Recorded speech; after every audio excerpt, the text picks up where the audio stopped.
Wayne Gretzky is not the greatest hockey player of all time. The loudest voices in these spaces are typically, at best, midwits who are highly susceptible to bandwagon fallacies. Enter the consensus, hockey goat, Wayne Gretzky.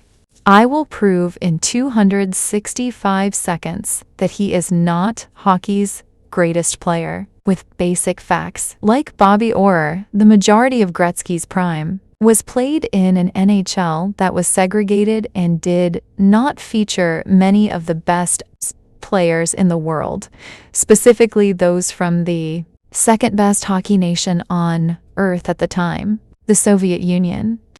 NHL players whose prime years came before 1990 accumulated stats and accolades in a league that did not feature all the best talent the game had to offer. NHL players post-1990 did not have this luxury. They played every single game against the best in the world, unequivocally. So it is not an even basis of comparison.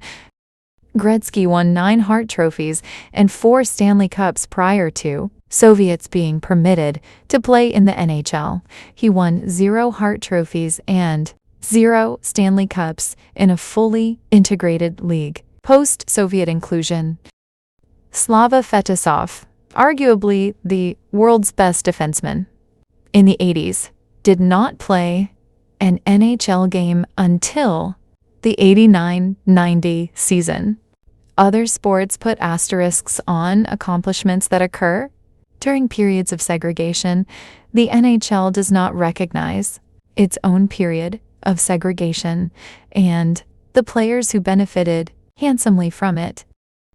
Not only did Gretzky gather nearly all of his accolades, personal and team, in a segregated league, he did so under arguably the best circumstances afforded to any player in history. While playing in the segregated 1980s NHL, Gretzky played alongside 6 Hall of Fame teammates who were in their primes.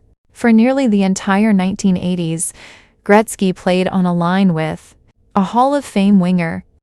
More crucially, he had a Hall of Fame centerman and winger in their primes playing off of him on the second line throughout the decade. This was most beneficial as it forced opposition teams to not place sole emphasis on Gretzky's line for their game plan, without Messier taking pressure off of him on the second line. Gretzky won 0 Hart trophies and 0 Stanley Cups. Messier, without Gretzky, on the other hand, won 2 Hart trophies and captained 2 Stanley Cup victories on 2 different teams.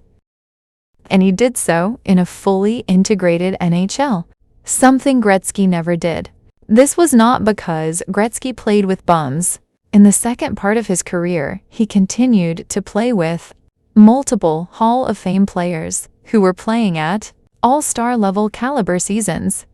Gretzky was gifted the most propitious circumstance in NHL history to play alongside myriad prime Hall of Fame players, unarguably the greatest hockey dynasty ever assembled, all while playing in a league that excluded players from the second greatest hockey nation on Earth. This is a privilege that most would break their backs just to get 10% of Gretzky's good fortune, especially those who spent their entire careers playing in a fully integrated league and had the unfortunate fate of playing their entire careers without having even one Hall of Fame teammate playing an all-star caliber season while playing alongside them.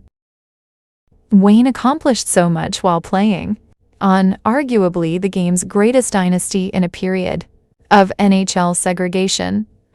Then, after being cut loose from the dynastic Oilers and finally required to play all the best hockey players in the world on a nightly basis, he achieved much fewer accolades as an individual and as a member of a team.